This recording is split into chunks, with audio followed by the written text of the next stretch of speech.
vamos a ver grandes partidas de ataque, tres precisamente, de uno de los grandes jugadores de la segunda mitad del siglo XX, como lo fue Evgen Geller, el ajedrecista soviético que irrumpió en el mundo del ajedrez en la década del 50 con gran fuerza y se mantuvo en la elite durante casi 30 años o alrededor de 30 años. Geller era un profundo conocedor de las aperturas, de muchas de ellas, lo cual lo hacía un segundo o un acompañante ideal para sus colegas en las grandes competencias, aunque nunca dejó él de participar y de sorprender a sus rivales con profundas y potentes variantes. El propio Mikhail Botvinnik reconocía que Geller lo superaba en conocimientos y profundidad de algunas de las aperturas o defensas, como por ejemplo la defensa india de rey, donde siempre recomendaba a los integrantes de los equipos que lo consultaran a él antes que al propio patriarca del ajedrez soviético. En la primera de las partidas que vamos a ver en esta clase va a ser la de Geller-Portisch del torneo de Moscú 1967, en la que se jugó una relope cerrada. Bueno, comenzamos con la partida. E4, E5, caballo F3, caballo C6, alfil B5, A6, alfil A4, caballo F6, enroque, alfil E7, una relope cerrada, el blanco juega torre E1, B5, alfil B3, D6, C3, enroque, H3, H6. Es un orden en el que elige Portisch, el rival de Geller, no del todo usado, pero que a la larga va a terminar llegando o arribando a una posición clásica de la variante 6F que se jugó en innumerables partidas. D4, torre E8, caballo BD2, alfil F8, caballo F1, alfil B7, caballo G3, y ahora Portisch elige una jugada dudosa. Lo más recomendable parece ser G6, controlando la casilla F5. Portisch, entonces el gran maestro húngaro, elige dama D7, que le genera alguna tensión en la posición. Les recomiendo detener o pausar el video y pensar cuál sería esa tensión táctica que se genera debido a esta última jugada negra. Bueno, si se tomaron el trabajito de pensar y detenernos en analizar cuál era la tensión, vamos a ver que si se abre la columna D, el caballo de H5, de F6 va a estar tensionado por un futuro caballo H5, y eso es lo que va a usar Geller como herramienta para desestabilizar la posición de las negras. La partida entonces siguió D por E. Aquí lo correcto hubiese sido jugar caballo por E5, y tras caballo por E5, D por E5, dama F3, el blanco tiene una muy buena posición con una iniciativa, ¿no? La dama en D7 no está del todo clara, existe la amenaza de alfil por H6, ganando un peón. Entonces las negras deberían pensar en que dama D7 no fue del todo correcta, pero para su desgracia, volvemos a la posición de D por E5, eligieron D por E5, lo cual suma un problema extra con la jugada que sugerimos antes, que es caballo H5. Si ahora el negro quiere descomprimir la posición con dama por D1, sigue caballo por F6 jaque, G por F6, torre D1, caballo E5 y alfil C2. Y la debilidad del enroque negro, si bien no hay damas, es importante y le puede costar la partida. Así que podemos llegar tranquilamente a la conclusión de que el blanco está claramente mejor. Por eso Geller elige jugar dama E7. Y ahora sigue otra fuerte jugada como caballo H4. La idea de caballo H4 es potenciar la presencia del alfil de B3 atacando la casilla F5 y la casilla G6 también.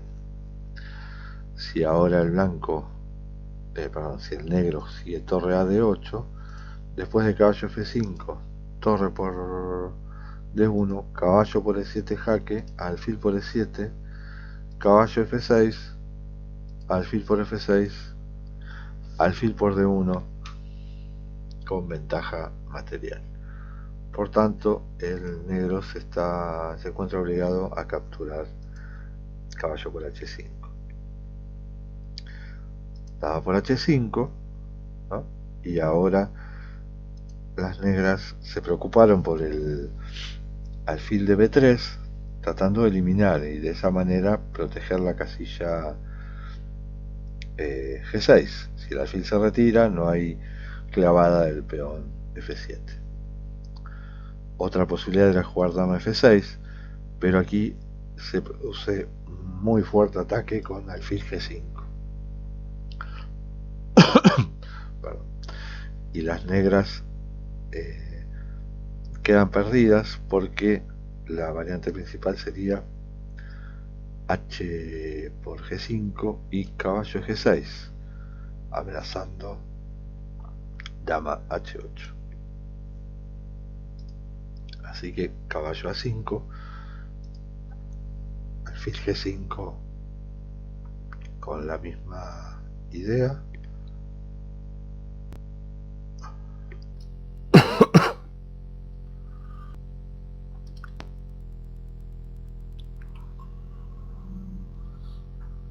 Ahora el negro podría comer dama por G5, pero después de dama F7, rey H7, dama G8, hay mate. Otra posibilidad era jugar H por, pero ya conocemos el resultado con la jugada intermedia caballo G6, que amenaza dama H8 de manera inevitable. Volvemos alfil G5, dama D7, la dama realiza su tercer jugada en plena apertura y ahora es objeto de un nuevo ataque.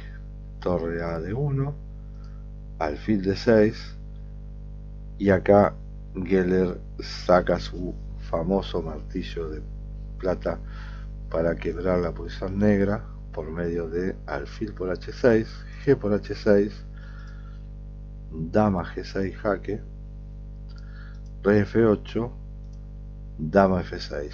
Ahora la amenaza es caballo G6, rey G8 y dama H8 mate. Así que el negro la tiene que evitar, juega rey G8 y acá se suma una pieza más al ataque de manera definitiva, que es torre E3. La amenaza es torre G3 y dama mate, por lo que si las negras eligen jugar rey H7, sigue alfil por F7, torre G8 y caballo F5 ganando. Obviamente después de torre E3, Portisch inclinó el rey y dio por finalizada su aventura experimental con dama D7. Nos vamos al año 1990. Han pasado muchos jugadores y torneos y Geller sigue dando batalla. En esta oportunidad van a enfrentar al joven gran maestro ruso Alexei Drev y en una interesante variante de la defensa francesa, la variante Tarrasch, va a asumir una peligrosa iniciativa con un temprano sacrificio de pieza en plena apertura. Jugaron E4, Geller va de blancas, E6, D4, D5, caballo D2, A6, una variante moderna que evita el alfil B5 jaque, caballo F3, C5, E por D, E por D, alfil E2, C4, enroque, alfil D6, B3. Enseguida las blancas someten a una fuerte presión al peón C4, B5, A4, alfil B7. Otra posibilidad es no jugar alfil B7 y jugar C3. Volvemos a la partida, alfil B7, B por C, B por C, y acá Geller muestra que los años no han aplacado su espíritu combativo y decide sacrificar su alfil con el peón de C4. También era posible sacrificar el caballo, ¿no? En ambos casos las negras van a tener dificultades para completar el desarrollo, ¿no? Podría venir caballo por C4, D por C, alfil por caballo E7 y caballo G5, permitiendo el paso de la dama atacando F7 y H7. Volvamos a la partida donde Geller sacrifica el alfil. D por C, caballo por y alfil E7. Al joven Alexei Drev, que iba a ser una figura importante del ajedrez durante la década de los 90, le preocupa perder este alfil. Si no le hubiese preocupado esto, hubiese elegido caballo E7, pero en todo caso el negro tiene que sostener una posición difícil, dado que tras caballo por D6 jaque, dama por D6, sigue alfil A3, dama C7, torre E1, caballo BC6 y D5 con fuerte ataque de las blancas. Volvemos a la partida donde eligió jugar alfil E7, torre E1, dama C7 y torre B1. Está la amenaza de ganar la dama con torre por B7 y luego caballo de 6 jaque. Así que el negro tiene que hacer algo y decide el intercambio de piezas. Dama por C4, torre por B7, caballo C6, y ahora Geller le escapa una variante atractiva pero que no es convincente al final del análisis, como era alfil A3, aquí enroque largo, alfil por E7, caballo de G por E7, torre por E7, caballo por E7, torre por E7 y torre HE8. Y el negro está algo mejor. No es tan sencillo para las blancas sostener esta partida. Volvemos a la partida donde entonces, tras caballo C6 de las negras, el blanco jugó caballo D2, dama por D4, y aquí las blancas se tienen que topar con alfil B2, dama por A4, el negro sigue recolectando peones, torre E4, dama A2 y alfil por G7. Finalmente el ataque blanco termina dando sus frutos materiales porque la torre de H8 va a terminar cayendo. Enroque largo, torre B3, y creo que esta jugada las negras están en muy mala posición. El rey expuesto y probablemente pérdidas materiales a la vista. Alfil F6, dama G4 jaque, rey C7, dama F4 jaque, rey C8, alfil F6, caballo F6, dama por F6. El equilibrio material, digamos que fue restablecido en cuanto a las piezas, tanto torre como caballos, pero el ataque no afloja. Amenaza ahora es dama C6, así que el negro juega dama por C2, lo cual le permite a Geller una sutil amenaza con dama F5. Y ahora hay pérdidas materiales. Rey C7, torre E7 jaque, caballo por E7 y dama por C2, ganando la dama y con esto la partida.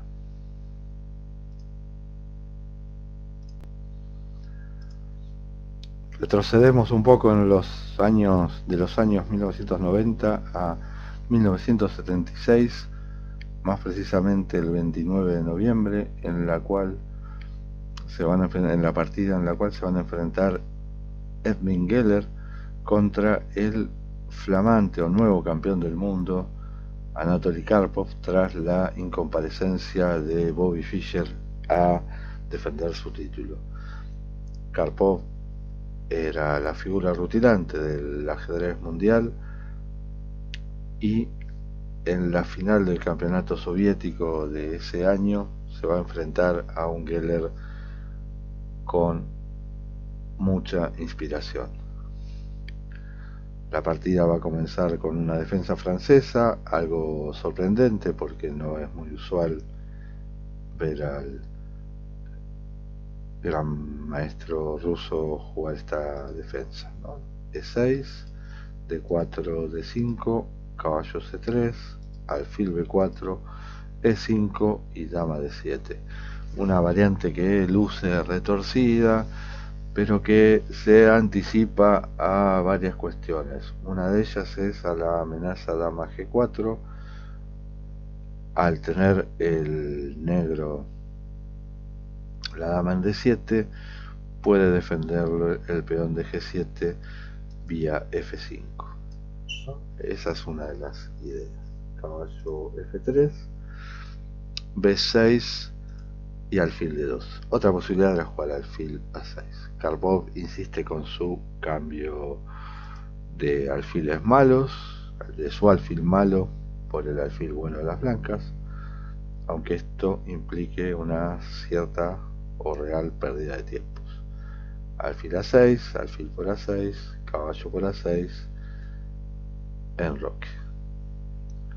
Otras posibilidades eran jugar A3 o dama E2. El caballo vuelve.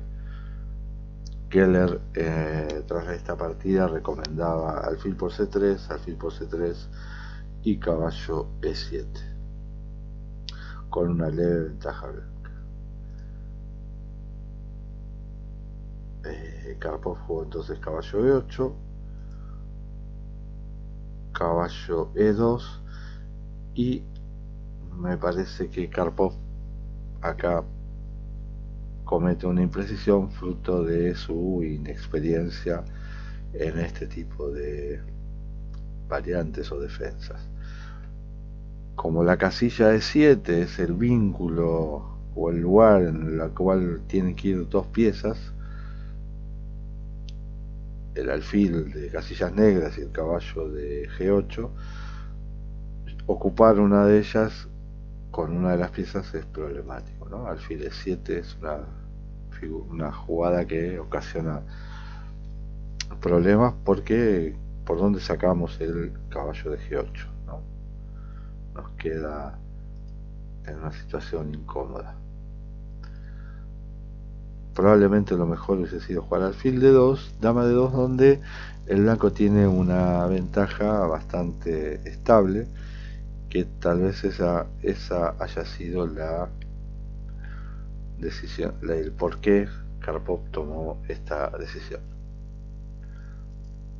Volvemos a alfil E7, torre C1. Geller no espera que la posición se consolide y se prepara a abrir el flanco dama, tratando de aprovechar su mejor desarrollo y que sus piezas pueden rápidamente entrar en juego, mientras también lo plantea como un tema distractivo, porque aquí en esta posición el blanco puede contar con cierta libertad de acción, ¿no? Como por ejemplo jugar caballo F4 y caballo H5 atacando el punto G7, ¿sí? Karpov le dice: no te voy a permitir jugar C4. Entonces Geller juega caballo F4 y, para impedir la maniobra antes mencionada, Geller se tiene que topar a H5, ¿no? Karpov juega H5, que va a ocasionar algunos problemas. B3, insistimos con la ruptura C4, alfil A3, tocando la torre, tratando de ganar un tiempo y descolocándola de su propósito, que era jugar C2, C4. Torre B1, y aquí probablemente lo mejor hubiese sido alfil E7 volviendo y bueno, intentando en algún momento jugar G5, ¿no? Si caballo E7, existe B4 y el alfil de A3 corre peligro. Volvemos a la partida. A5, C4, y si ahora B por C, B por C, D por C, D5, y le encontramos otra utilidad al caballo de F4. Esta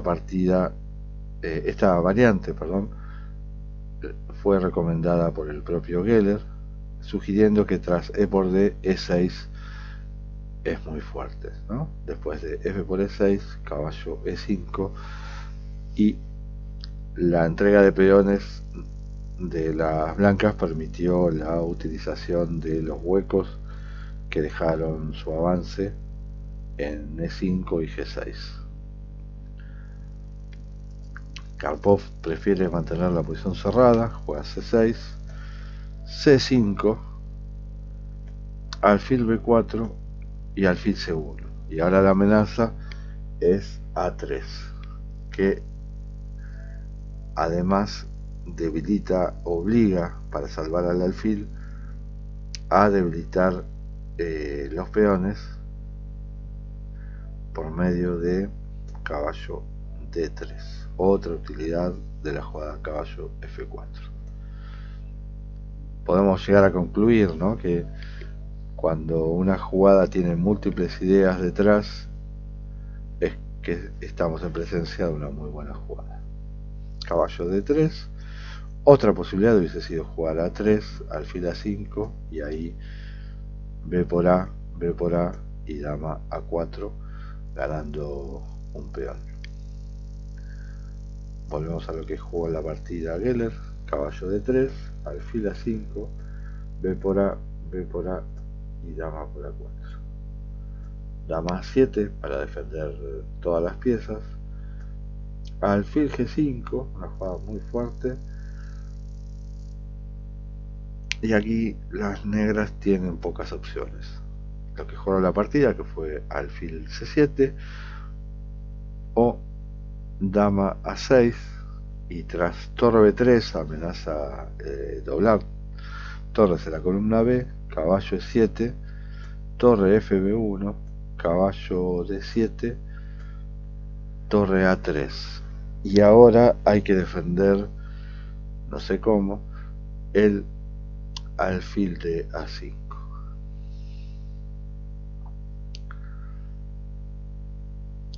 Volvemos a la partida. Entonces Karpov eligió alfil C7 y acá Geller saca su famoso martillo de plata también para iniciar una entrega de calidad muy efectiva. Torre por B8. Aquí hay dos capturas nada más: dama por B8 o alfil por B8, pero tras dama c6 la ventaja blanca es decisiva. Así que dama b8 parece única, dama jaque, rey f8 y otra vez la casilla f4 es óptima para las blancas. Si ahora juego torre por a2, perdón, caballo h4, dama e8 y ahora sigue la jugada dama por c7 con ventaja decisiva. Volvemos a la partida donde jugó torre a7, caballo h4, dama e8 y acá Geller tenía preparada otra sorpresa para las negras, conducidas por el campeón mundial en ejercicio, por medio de dama por e6, f por e6, caballo de h a g6 y ahora no es posible rey f7 por caballo h8, rey f8 y caballo de e a g6, y hay que entregar la dama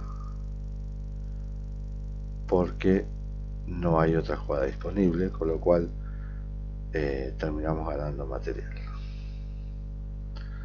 Volvemos a la partida entonces, dama por g6, caballo por g6, rey e8, caballo h8, torre a4.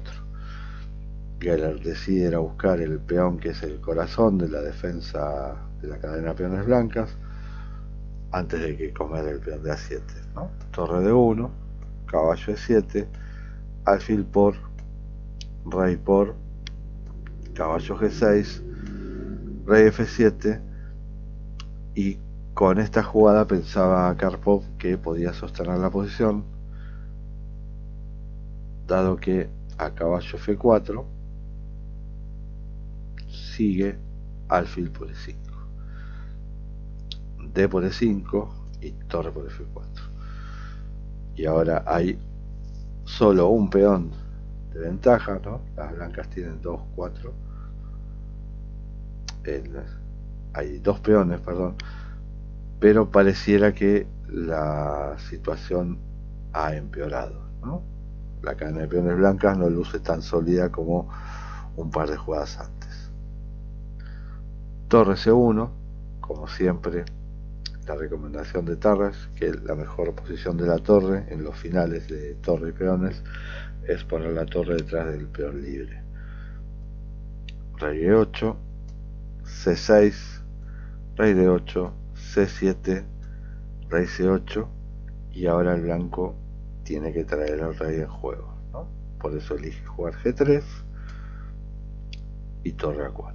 Otra posibilidad defensiva considerada por Geller era torre f5, pero luego de f4, g5, tratando de desarmar la defensa de peones blancas, Geller acá pensaba jugar a4, g por f4, a5, f por g3, a6, g por h2, rey h1, y ahora la amenaza a7 y a8 parece definitiva.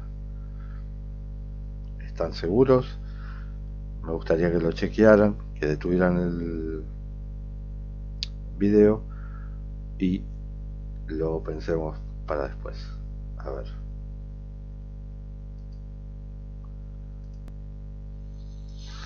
Bueno, después de rey h1, entonces, si las negras pueden elegir jugar torre f2, la idea es tratar de detener el peón de a por medio de la torre en a2, pero, o si se quiere, de torre f4. En ambos casos es la misma solución.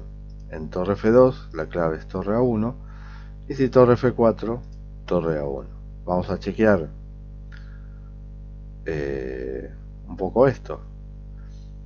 Si rey por, entonces sigue a7 y nos cuesta la torre, ¿no?